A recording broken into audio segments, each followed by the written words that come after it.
ലോകം കണ്ടതിൽ വെച്ച് ഏറ്റവും വലിയ ദാനശീലനാണ് കർണൻ.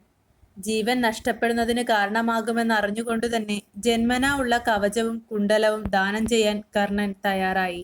ദാനശീലം, ധർമ്മനിഷ്ഠ, ദുര്യോധനനോട് പുലർത്തിയ സഹോദരതുല്യമായ സ്നേഹം, വിശ്വസ്തത തുടങ്ങിയ ഗുണങ്ങളാൽ മഹാഭാരത കഥയിൽ കർണൻ വേറിട്ട് നിൽക്കുന്നു. സമ്പത്തിനോ അധികാരത്തിനോ പ്രശസ്തിക്കോ വേണ്ടി മൂല്യങ്ങൾ ത്യജിച്ച ഒരാളായി മഹാഭാരത കഥയിൽ ഒരിടത്തും കർണനെ നാം കാണുന്നില്ല. കർണനെ കേന്ദ്ര കഥാപാത്രമാക്കി പി.കെ. ബാലകൃഷ്ണൻ രചിച്ച ഇനി ഞാൻ ഉറങ്ങട്ടെ എന്ന നോവലിൽ നിന്നുള്ള ഭാഗമാണ് ധർമ്മിഷ്ഠനായ രാധേയൻ. കുരുക്ഷേത്ര യുദ്ധത്തിൽ കർണനെ പാണ്ഡവ പക്ഷത്ത് നിർത്താൻ ശ്രീകൃഷ്ണൻ ആഗ്രഹിക്കുന്നു. കൃഷ്ണൻ ഈ ദൗത്യത്തിനായി കർണനെ സമീപിക്കുന്ന രംഗമാണ് പാഠഭാഗം. പാഠഭാഗത്തിലേക്ക് കടക്കുന്നതിന് മുന്നേ നമുക്ക് കുറച്ച് കാര്യങ്ങൾ മനസ്സിലാക്കാം. ആരാണ് കർണൻ? ശൂരസേന രാജാവിന്റെ പുത്രിയായ കുന്തിക്ക് വിവാഹത്തിനു മുമ്പ് സൂര്യഭഗവാനിലുണ്ടായ പുത്രനാണ് കർണൻ. കന്യകയായ തന്നെ ലോകം പഴിക്കുമെന്ന് ഭയന്ന് ജനിച്ചയുടനെ കുഞ്ഞിനെ ഒരു പെട്ടകത്തിലാക്കി കുന്തി അശ്വനദിയിൽ ഒഴുക്കി. ഈ പെട്ടകം എത്തിച്ചേർന്നത് സൂതനായ അതിരഥന്റെയും രാധയുടെയും കൈകളിലാണ്.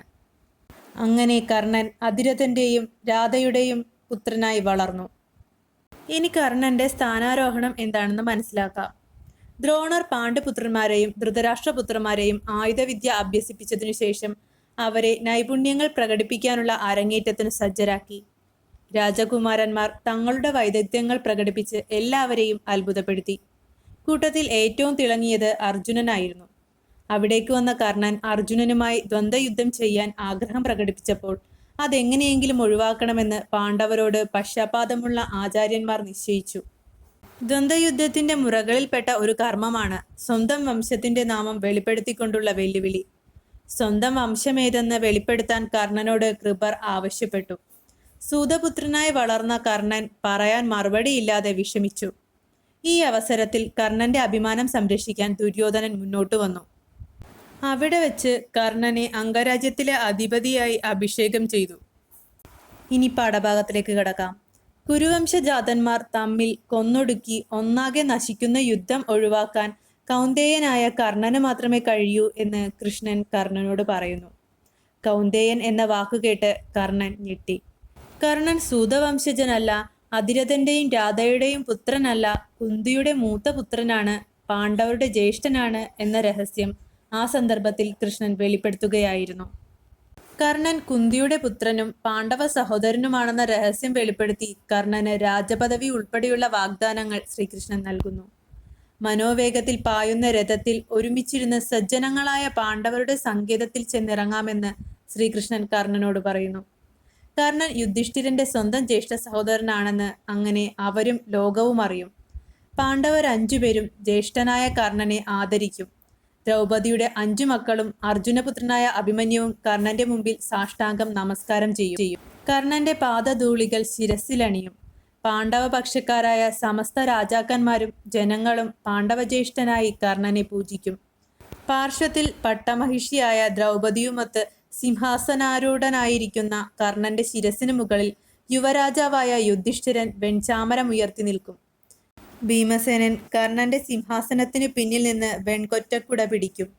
സ്വന്തം അനുജന്മാരായ പാണ്ഡവരുമായി കർണൻ സഹോദര സ്നേഹത്തോടെ പുലരുന്ന കാഴ്ച കണ്ട് മിത്രങ്ങൾ സന്തോഷിക്കുകയും ശത്രുക്കൾ കിടിലം കൊള്ളുകയും ചെയ്യും.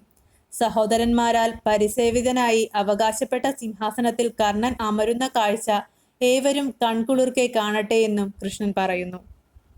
കൃഷ്ണനോടുള്ള സ്നേഹവും കടപ്പാടും പൂർണ്ണമായി നിലനിർത്തിക്കൊണ്ട് തന്നെ അദ്ദേഹത്തിന്റെ ആവശ്യം കർണൻ നിരസിക്കുന്നു. തന്റെ യഥാർത്ഥ മാതാപിതാക്കൾ ആരാണെന്നറിഞ്ഞിട്ടും താൻ സൂതനാണ് എന്ന് പറയാനാണ് കർണൻ ഇഷ്ടപ്പെടുന്നത്. അച്ഛൻ ആരാണ്, കുലമേതാണ് എന്ന കൃപാചാര്യരുടെ ചോദ്യത്തിനു മുന്നിൽ പകച്ച് അപമാനത്താൽ തലകുനിച്ചു നിന്നപ്പോൾ അംഗരാജപദവി നൽകി അഭിമാനവും ആത്മവിശ്വാസവും പകർന്നു നൽകിയത് ദുര്യോധനനാണ്. ആ ദുര്യോധനനോടുള്ള കൂറും കടപ്പാടും മറക്കാൻ കർണൻ തയ്യാറാകുന്നില്ല. തന്റെ ഇന്നു കാണുന്ന ജീവിതം ദുര്യോധനൻ ദാനമായി നൽകിയതാണ് എന്ന് കർണൻ പറയുന്നു. കർണന് 100 വട്ടം ആത്മഹത്യ ചെയ്യാം, എന്നാൽ ജീവനുള്ളിടത്തോളം ദുര്യോധനൻ ചെയ്ത ദാനത്തെ നിന്ദിക്കാൻ കഴിയില്ല എന്നാണ് കർണൻ പറയുന്നത്. കർണനെ വിശ്വസിച്ചാണ് ദുര്യോധനൻ യുദ്ധമാർഗത്തിൽ ഉറച്ചു നിന്നത്. ദ്വന്ദ്വയുദ്ധത്തിൽ കർണൻ അർജുനനെ വധിക്കുമെന്ന വിശ്വാസമാണ് ദുര്യോധനന്റെ വിജയപ്രതീക്ഷയ്ക്ക് ആധാരം. അതുകൊണ്ട് തന്നെ യുദ്ധത്തിൽ നിന്ന് താൻ പിന്മാറുന്നത് നീചമായി കർണൻ കരുതുന്നു. ഈ ഭൂമി മുഴുവൻ നൽകിയാലും ദുര്യോധനനെ കൈവെടിയുകയില്ല. ബന്ധം കൊണ്ടും ലോഭം കൊണ്ടും ഭയം കൊണ്ടും യാതൊന്നും കൊണ്ടും തനിക്ക് ഇനി പിന്മാറ്റമില്ല എന്ന് കർണൻ പറയുമ്പോൾ മഹാത്ഭുതത്തെ എന്ന പോലെ കൃഷ്ണൻ കർണനെ നോക്കിക്കൊണ്ടിരുന്നു.